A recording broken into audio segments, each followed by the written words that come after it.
Saya bersyukur, terima kasih pada Pastor Chandra, Ibu Vivin, dan Ibu TM yang memberikan kesempatan untuk saya melayani saudara.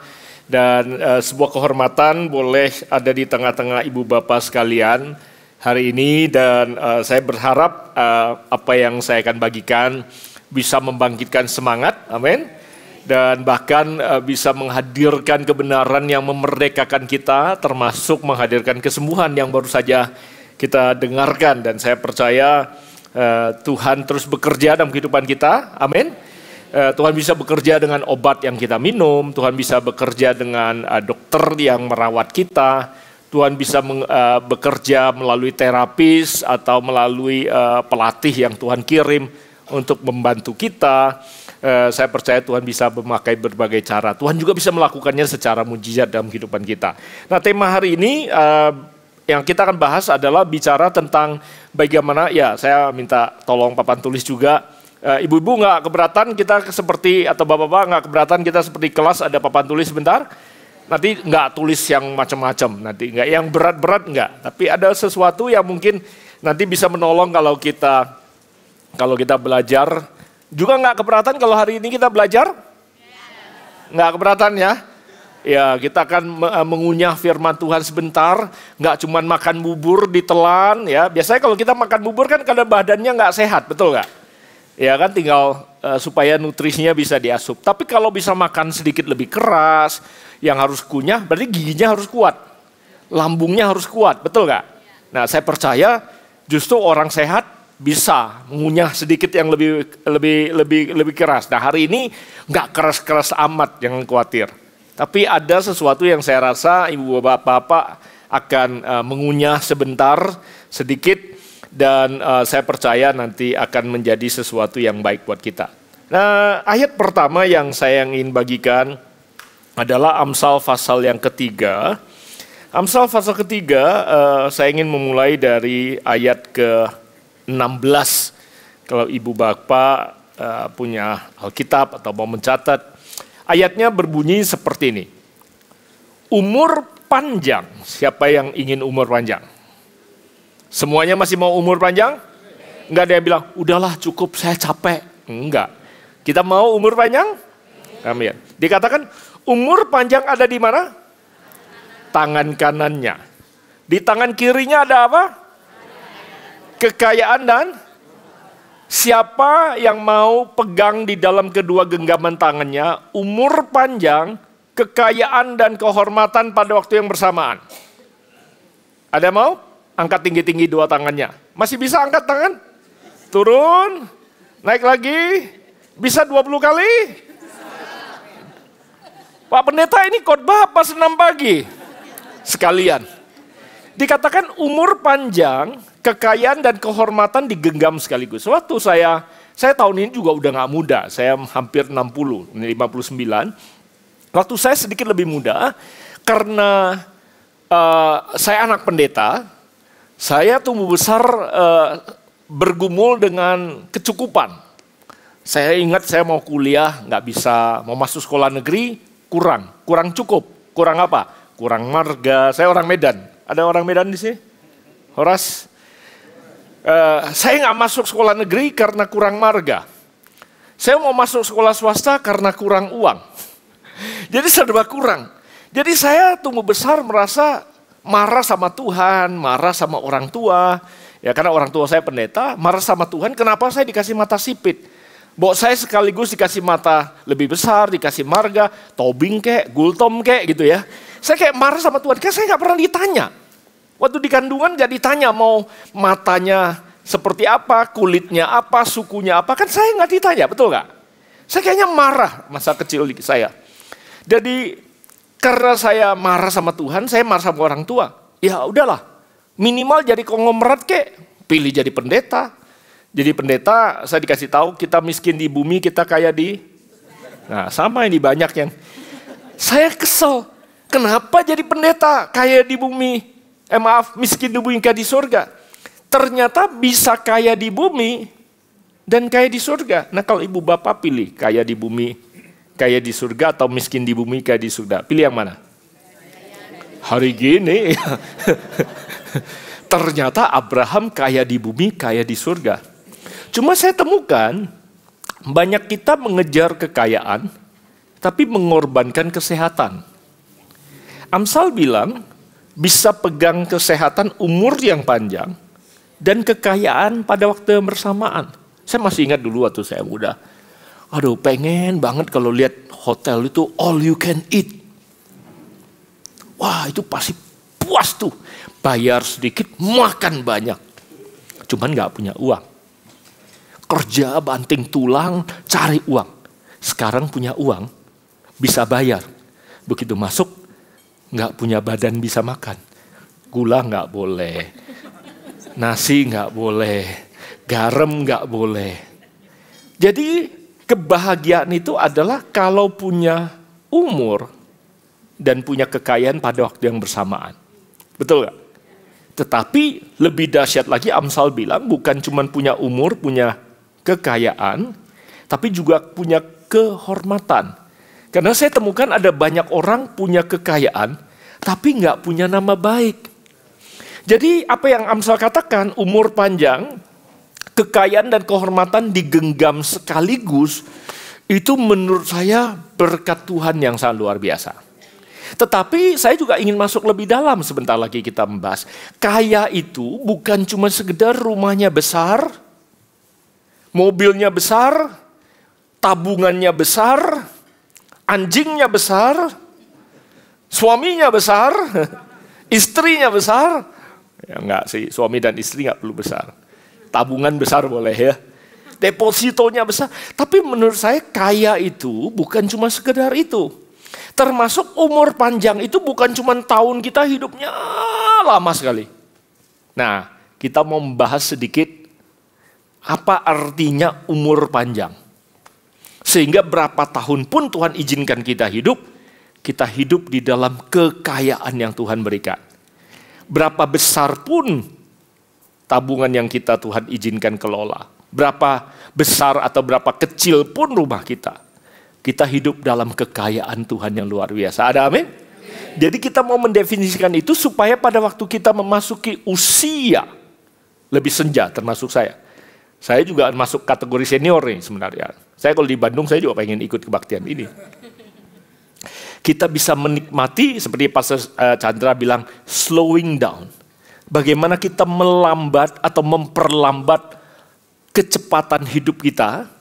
Dan bisa justru memaksimalkan kekayaan yang Tuhan hadirkan dalam kehidupan kita. Ada istilah bahasa Mandarin, bahasa Cina, yang bicara tentang keindahan dari hidup yang kita lambatkan. Istilah itu kalau diterjemahkan dalam bahasa Indonesia adalah, tidak mungkin kita bisa menikmati keindahan bunga sambil naik di atas kuda. Kalau yang berbahasa Mandarin pasti pernah tahu istilah itu. Gak mungkin kita pauma, sedang naik kuda, berusaha kanhua melihat bunga. Bunga itu hanya bisa dinikmati kalau kita apa? Turun dari kuda, memperlambat semuanya untuk menikmati keindahan. Betul gak Bapak Ibu? Jadi kalau Tuhan izinkan kita ada di musim di mana segala sesuatu tidak lagi sekencang dulu, bukan berarti Tuhan mengambil keindahan itu dari kehidupan kita. Justru menurut saya ada keindahan yang Tuhan ingin kita nikmati. Sejauh ini baik-baik saja. Nah, kalau kita bilang umur panjang tadi ada di tangan kanannya, kekayaan dan kehormatan di tangan kirinya, pertanyaan saya kepada ibu bapak waktu membaca ayat ini, tahu nggak nya itu siapa? Ayo coba dipikir, umur panjang di tangan kanannya, kekayaan dan kehormatan di tangan kirinya, lah kalau itu di tangan Tuhan kapan kita yang pegang? Ada yang bilang, oh kalau bukan Tuhan berarti kita dong, kita yang pegang umur panjang, kekayaan dan kehormatan. Iya, kita maunya kita. Nya itu maunya kita. Tetapi kalau ibu bapak mempelajari ayat ini lebih lanjut, ayat 13 ada bocorannya. Berbahagialah orang yang mendapat apa? Hikmat, orang yang memperoleh kepandaian. Karena keuntungannya melebihi keuntungan perak dan hasilnya memperlebihi emas, ia lebih berharga daripada permata, apapun yang kau inginkan tidak dapat menyamainya. Jadi, nya itu adalah hikmat daripada Tuhan. Kalau hikmat ada bersama dengan kita, maka hikmat bisa membuat kita menggenggam umur panjang, kekayaan dan kehormatan pada waktu yang bersamaan. Jadi kalau kita bicara soal umur panjang di tangan kanannya, Alkitab sedang memberikan rahasia tentang hikmat dalam kehidupan kita. Nah, oleh sebab itu kalau saya mengajarkan kepada anak-anak muda, saya bilang, kamu nggak perlu tunggu sampai umurnya banyak, baru kaya dengan hikmat. Tapi harusnya kita yang dikasih kesempatan Tuhan sedikit lebih panjang, harusnya kita punya kesempatan sudah lebih lama untuk mengumpulkan hikmat dalam kehidupan kita. Setuju Bapak Ibu? Makanya dunia bilang kita yang sudah makan asam dan garam lebih banyak. Harusnya kita punya hikmat. Bahasa Mandarinnya Zihui. Ada beberapa om yang berbahasa Mandarin ya. Kalau kita punya hikmat berarti kita punya kesempatan untuk mengumpulkan lebih banyak pengertian. Nah, orang yang punya hikmat harusnya punya peluang untuk bisa menikmati umur, untuk bisa menikmati kekayaan dan punya pengertian kaya itu apa. Sehingga kita tidak terjebak kekayaan itu seolah-olah cuma materi duniawi. Setuju Bapak Ibu? Nah, Tuhan memberikan hikmat sehingga kita bisa punya kehidupan yang Tuhan sediakan, kaya, umur yang panjang, dan nama atau kehormatan di dalam kehidupan kita. Baik, kita balik ke umur panjang. Seperti tadi saya katakan bahwa umur itu bukan cuma sekedar hidup kita panjang atau tahunnya panjang. Saya rasa setiap kita tahu kita kapan kita lahir, tanggal lahir kita, semua kita punya, betul nggak? Yang kita nggak tahu adalah kapan kita akan berangkat.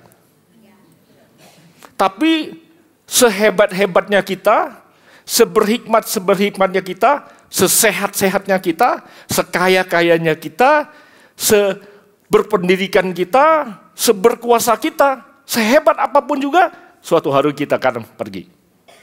Pulang ke Bapa di surga, betul nggak?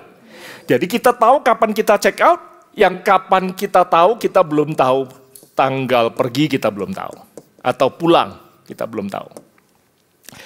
Seberapa lama pun kita hidup, nanti suatu hari di batu nisan kita, cuma ada tanda penghubung. Bapak Ibu mau kalau hidup 90 tahun, ini bikin panjang sekali. Kalau panjang sekali, batunya besar sekali, tanahnya mahal sekali. Kita nggak perlu banyak, betul nggak Bapak Ibu? Mau hidup, saudara mau ke, Bapak Ibu kalau mau ke tempat kita beristirahat terakhir, lihat, kita suka lihat kapan lahir, kita suka hitung kan? Waduh kasihan ini kayaknya baru lahir 3 bulan. Ada yang mungkin bahkan bayi yang baru 3 hari.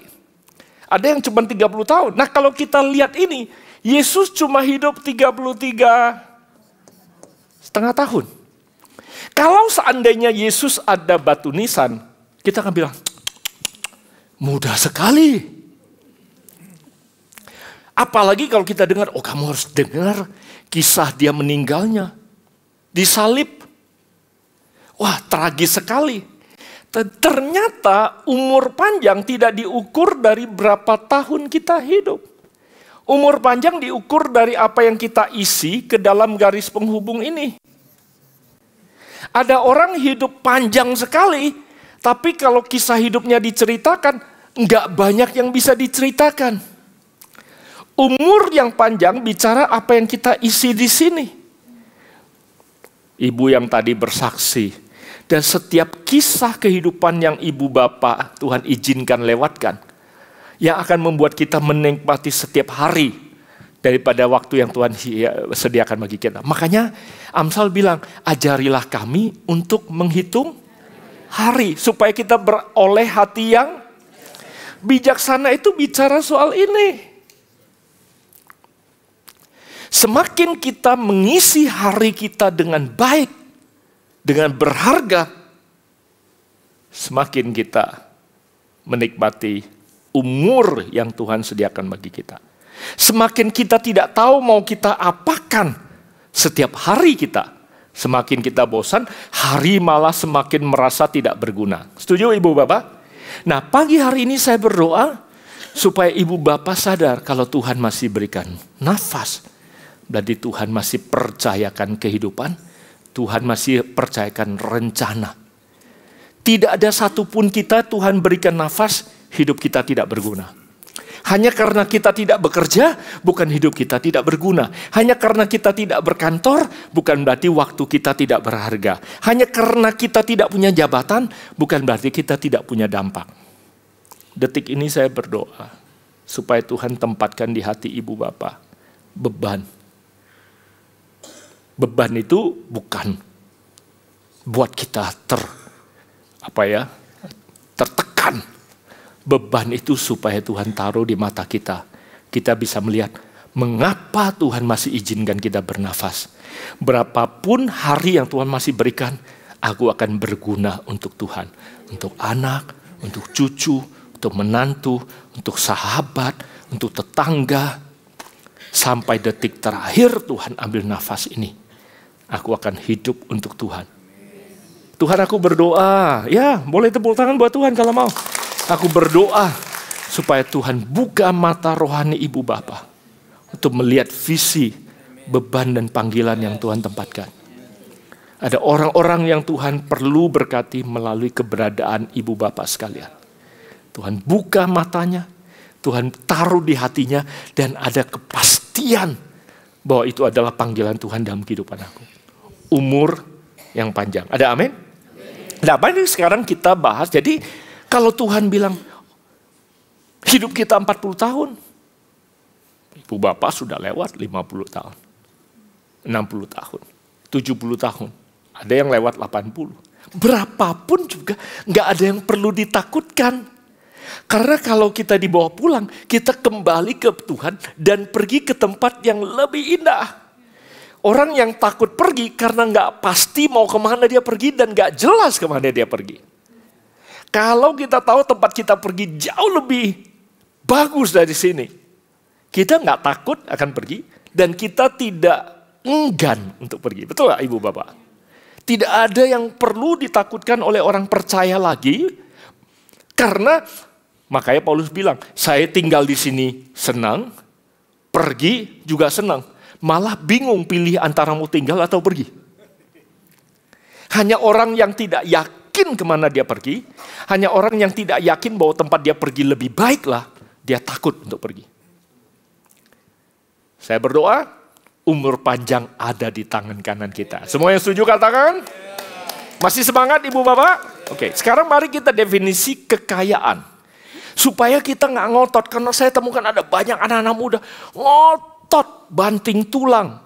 Nah, kalau yang dibanting masih tulangnya saja, masih nggak apa-apa. Yang dibanting harga diri, yang dibanting pernikahan, demi apa? Demi pencapaian, demi keberhasilan. Nah, pada waktu mereka berhasil dapat kaya, mereka temukan mereka kehilangan kesehatannya, banyak yang kehilangan pernikahannya, bahkan banyak yang kehilangan nama baiknya. Buat apa? Nah, apa itu kaya? Kita definisi sebentar. Saya kasih saudara, Ibu Bapak, saya kasih terjemahan bahasa Inggris. Kata kaya itu, buat yang nggak tahu, itu kan rich. Betul nggak? Nah, ada 4 kata yang saya mau kasihkan kepada Ibu Bapak untuk mendefinisikan kata kaya. Nah, orang yang kaya, kata pertama ini adalah relationship. Hubungan. Banyak orang punya harta, tapi nggak punya hubungan yang tulus. Tidak ada orang-orang yang betul-betul tulus mengasihi dia dan tulus perhatikan dia. Kalau Anda punya anak, punya saudara, punya sahabat di sini yang saling memperhatikan, Anda orang yang paling kaya. Kekayaan itu bukan tanah. Kebanggaan seseorang yang dihormati adalah pada saat orang-orang terdekatnya memuji apa yang dia lakukan. Relationship. Yang kedua adalah influence. Orang yang kaya punya dampak. Betul, uang, hepeng bisa bikin pengaruh. Tapi pengaruh bukan hanya karena uang. Jabatan bisa bikin pengaruh? Bisa. Tapi bukan hanya jabatan. Yesus nggak punya uang, Yesus nggak punya jabatan, tapi hidup 33,5 tahunnya. Dampaknya 2000 tahun kemudian pun masih di sini. Yesus masih kita bicarakan, padahal hidupnya 2000 tahun yang lalu. Kita mau jadi orang yang kaya, pastikan hidup kita pengaruhnya melampaui masa hidup kita. Kalau Anda taburkan waktu yang ada, pakai memberikan dampak kepada anak-anak muda, anak menantu, orang sekitar kita. Jadi setiap hari punya kesempatan menaburkan kesaksian, menaburkan keteladanan, menaburkan pengaruh, benih itu bisa bertumbuh. Dan kita tidak akan pernah tahu jadi buah dan pohon yang lebat seperti apa. Ada amin?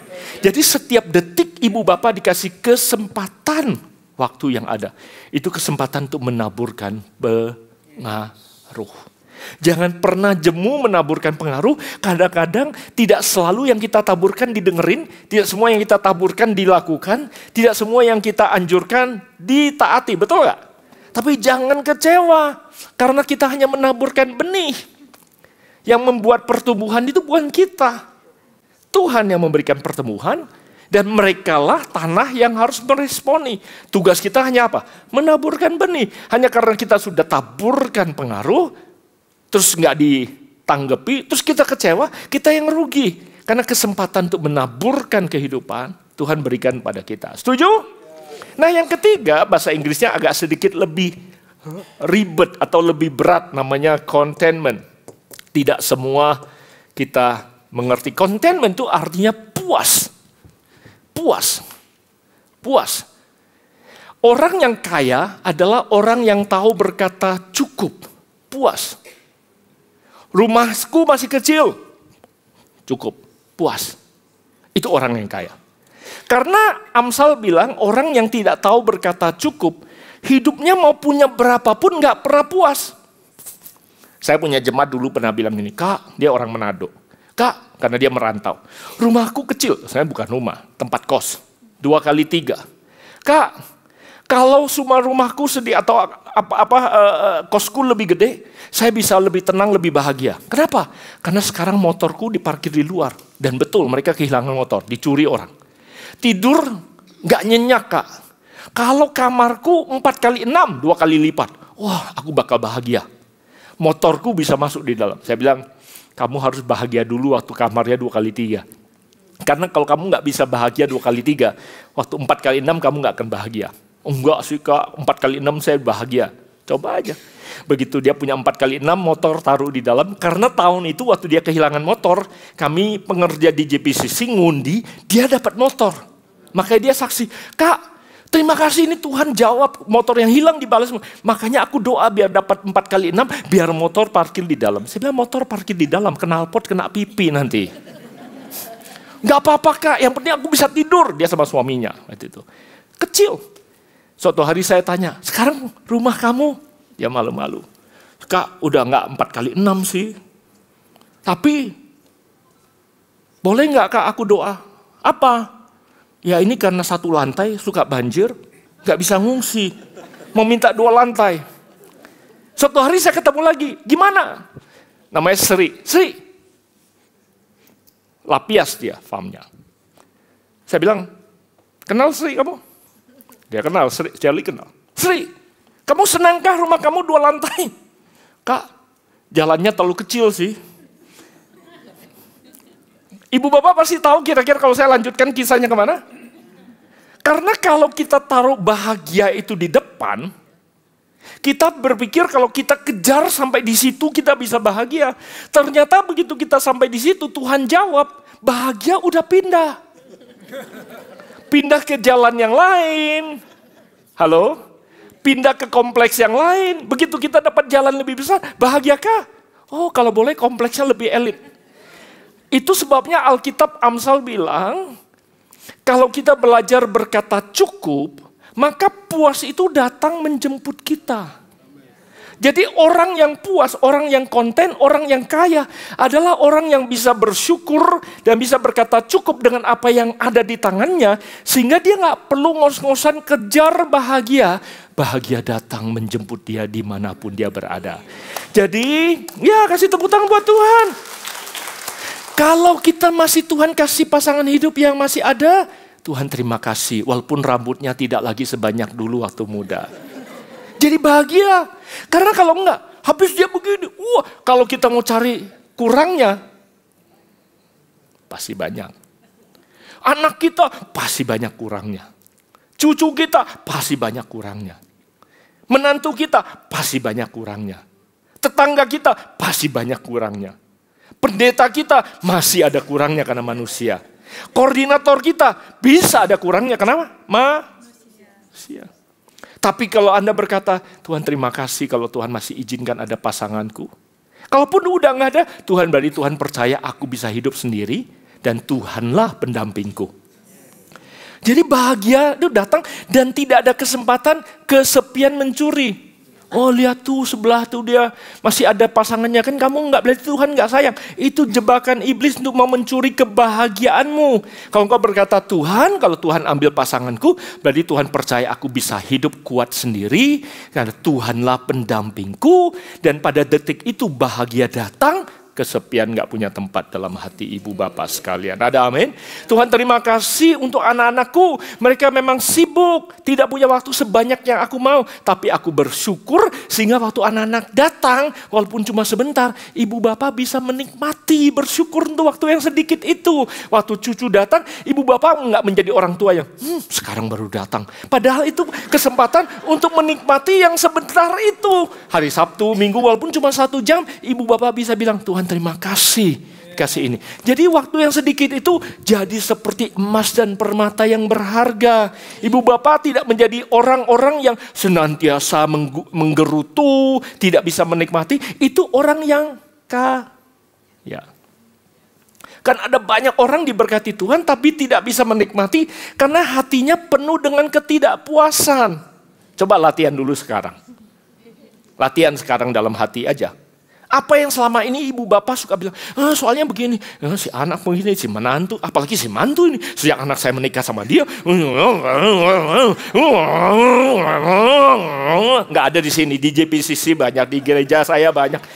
Di sini penuh dengan orang tua yang hatinya puas, bersyukur untuk menantunya yang tidak sempurna, bukan? Dasar nih orang Jakarta nih, anak saya orang Bandung nanti baik.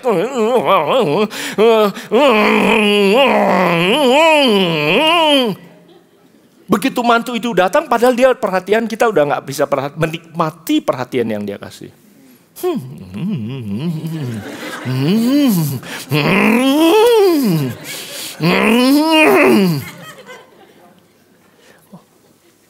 Orang yang kaya bisa menikmati apapun yang ada di tangan. Waktu Anda penuhi hati Anda dengan rasa syukur dan cukup. Amsal bilang cukup. Cukup. Kita jadi orang yang sangat kaya. Tuhan bersyukur untuk 2 kali 3. Cukup. Nah kalau kita bahagia dengan 2 kali 3, kita lebih bahagia lagi waktu 4 kali 6. Tuhan terima kasih 4 kali 6. Kalau kita bisa bersyukur dan bahagia dengan 4 kali 6. Wah, kita akan berlipat-lipat bahagia waktu 2 kali 2 lantai. Waktu jalanan lebih besar. Waktu masuk kompleks yang lebih elit. Berlipat-lipat kekayaannya. Nah, korupsi terjadi bukan karena orang yang ngambil itu nggak punya uang. Korupsi terjadi karena mentalnya miskin. Padahal dia udah posisinya tinggi, uangnya banyak. Kenapa masih ngambil? Karena mentalnya miskin. Masih merasa kurang. Itu yang Amsal bilang. Orang yang mengambil adalah orang yang mentalnya miskin. Makanya Salomo bilang, Tuhan jangan sampai aku dibuat miskin. Bukan uangnya, Salomo itu uangnya banyak. Dia punya 1000 perempuan dalam hidupnya. Saya lupa 300 istri, 700 gundik, atau 700 istri, 300 gundik. 1000 Bapak Ibu. Kok bisa orang yang sekaya itu bilang Tuhan jangan dibikin miskin? Dia sedang bilang, Tuhan jangan sampai aku tiba di tempat di mana aku tidak tahu bersyukur dengan apa yang aku punya, sampai aku masih ambil apa yang bukan hakku. Itu mental. Jadi korupsi tidak bisa dibasmi dengan naikin gaji. Bukan itu. Oh ya jelaslah dia korupsi ya. Aparat atau pegawai negeri. Gajinya kecil, gajinya dinaik kalau mentalnya miskin, tetap aja ngambil. Setuju ibu bapak? Mentalnya yang harus kaya. Mental kayanya datang waktu kita tahu berkata cukup, terima kasih. Ayo mulai latihan lagi. Tuhan terima kasih untuk pasanganku. Terima kasih untuk anak-anakku. Terima kasih untuk menantuku. Terima kasih untuk cucuku yang belum hormat mungkin sama aku. Terima kasih untuk teman-temanku. Terima kasih untuk keluargaku. Terima kasih untuk tidak kesempurnaan cek darahku. Terima kasih kalau masih napas, Tuhan masih kasih kesempatan. Itu segera rasa bahagia itu datang loh. Gak perlu keadaannya berubah dulu. Nah kalau hati kita berubah, keadaan bisa berubah. Nanti sore, besok anak cucu datang, Anda peluk mereka dengan sikap yang berbeda. Enggak, minggu lalu gak datang, bulan lalu gak datang. Aku ulang tahun kamu hadiahnya cuma gini. Saudara, ibu bapak bisa dengan kasih belum. Makasih ya udah datang anakku. Makasih udah datang menantuku. Mama sayang. Mama bersyukur untuk kamu. Berubah. Jantung yang mampet dulu karena betul. Jangan disimpan tuh penyakit. Malam nggak bisa tidur. Jangan disimpan, bikin tensi naik, gula naik. Percayakan sama Tuhan, Tuhan terima kasih. Nah yang terakhir, kerendahan hati. Ada ayatnya, humility. Ibu bapak belajar sesuatu? Humility. Nggak terlalu berat kan? Perlu dikunyah tapi nggak terlalu berat. Humility.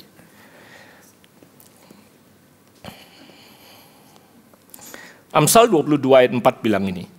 Ganjaran kerendahan hati dan takut akan Tuhan adalah apa?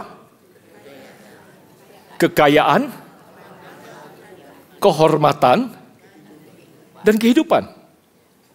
Mirip gak dengan tadi yang kita baca?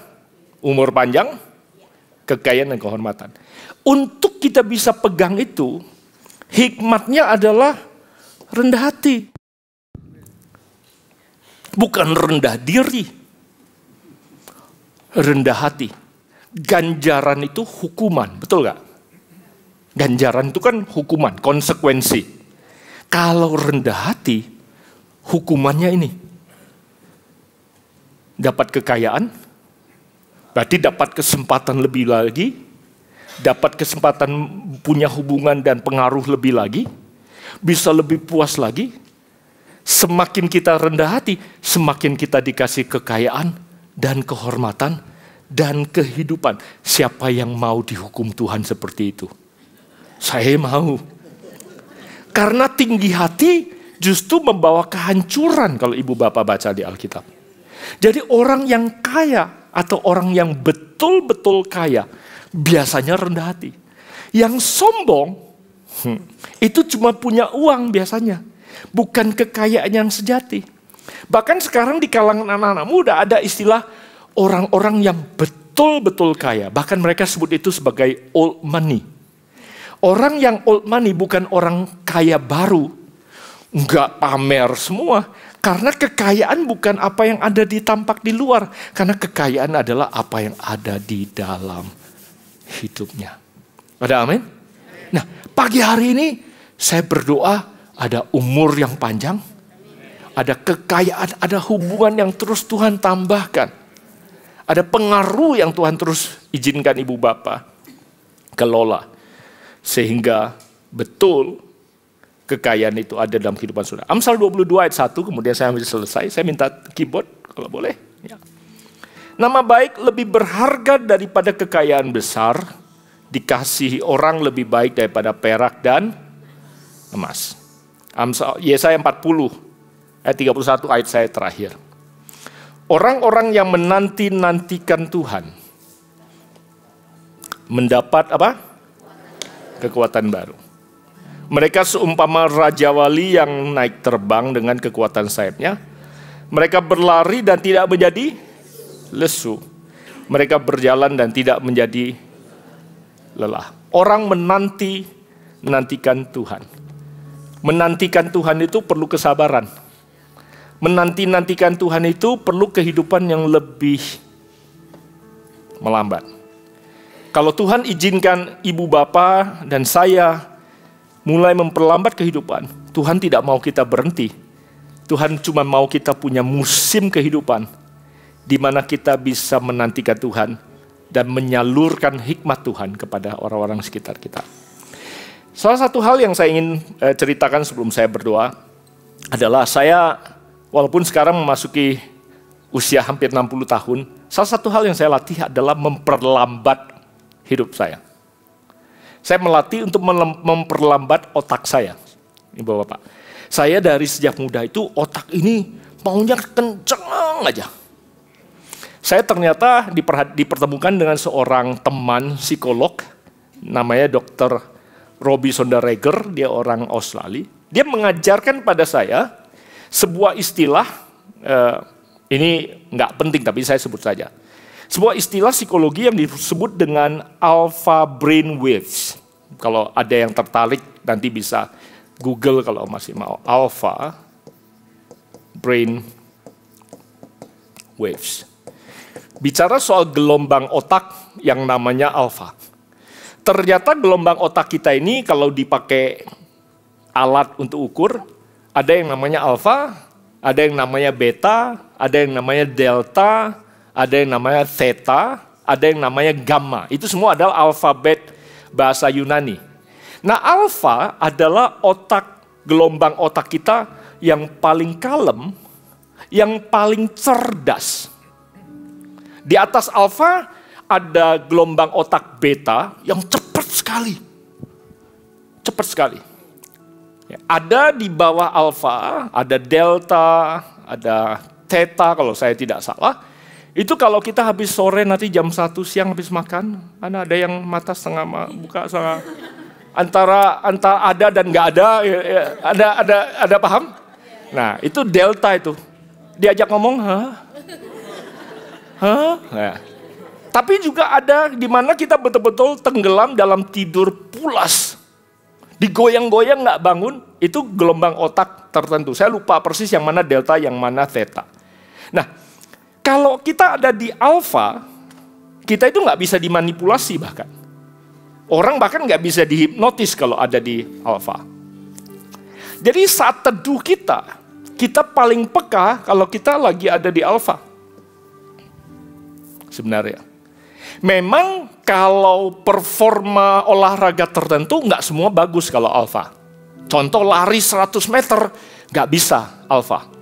Harus beta. Tapi kalau lari maraton harus kalem. Ibu bapak pasti ngerti apa yang saya katakan. Saya lagi banyak melatih anak-anak muda yang otaknya mesti diteduhkan. Makanya kita pakai istilah saat apa? Teduh. Yang muda kadang-kadang nggak terlalu ngerti untuk teduh. Makanya perlu hikmat untuk kita bisa meneduhkan diri. Waktu Yesus ngadapin badai, murid-muridnya semua beta. Guru, kamu nggak peduli kalau kita binasa. Ingat kisah itu? Yesus bangun, ada apa? Di badai loh Yesus tidur. Yesus bilang, kenapa kamu gak percaya? Yesus bilang sama badainya, diam. Badai teduh. Bahkan tata bahasa yang dipakai untuk bilang diam, itu bukan tata bahasa untuk ngomong sama barang. Apalagi angin atau ombak. Tata bahasa yang dipakai adalah tata bahasa yang dipakai untuk ngomong sama orang. Jadi waktu Yesus bilang, diam. Yesus sedang bicara sama sosok yang ada di balik angin dan ombak itu untuk bikin orang takut. Yesus bilang ini, diam, be quiet. Atau ada terjemahan bahasa Inggris yang pakai bahasa langsung lebih jelas lagi, shut up. Bungkam kamu, jangan bikin takut. Bungkam. Kuasa untuk Anda bicara pada ombak badai dalam hidup ada di dalam ibu bapak sekalian.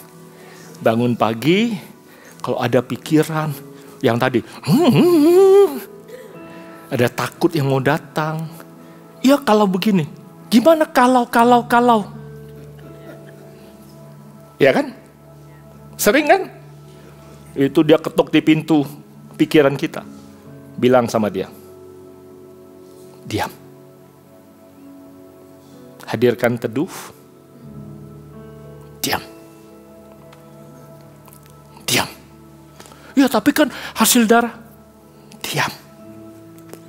Hidupku di tangan Tuhan, saya akan cari bantuan, cari dokter, cari obat. Tapi sementara ini, kamu diam. Nanti bayar ini. Betul, Tuhan Yehova Jireh. Saya belum tahu jalan keluarnya. Tapi sekarang ini, kamu diam. Hadirkan alfa, teduh. Sehingga Tuhan bisa bicara. Ada amin ibu bapak? Amin. Pejamkan mata ibu bapak sekarang sebentar. Hadirkan Tuhan. Hadirkan hadirat Tuhan. Bilang Tuhan terima kasih. Praktek apa yang tadi kita bahas. Umur panjang udah ada di tangan kita. Berapapun panjangnya. Umur ibu bapak sekarang.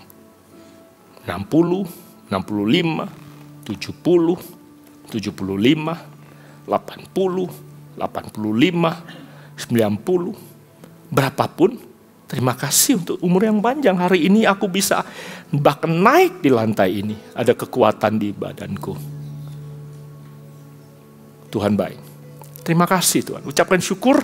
Hadirkan puas. Hadirkan bahagia.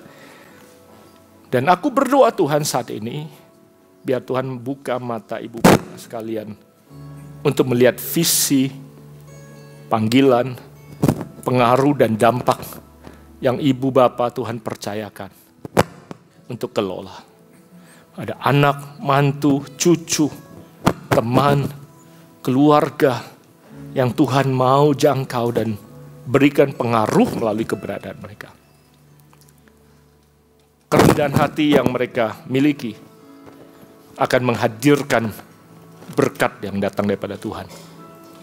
Biarlah Tuhan ganjar mereka dengan kekayaan, kekuatan, kehidupan, kehormatan datang. Dan pada saat mereka yakin Tuhan kau menyertai mereka. Mari ibu bapak sekarang pakai otoritas itu. Karena Anda percaya sama Tuhan. Saat ini berkata kepada ketakutan yang ada. Berkata-kata kepada kekhawatiran yang ada. Apapun yang ibu bapak sedang hadapi. Dalam hati sekarang dengan iman. Bilang sama itu. Diam kau. Shut up. Diam. Dalam nama Yesus. Dalam nama Yesus. Mari praktekkan. Bilang diam.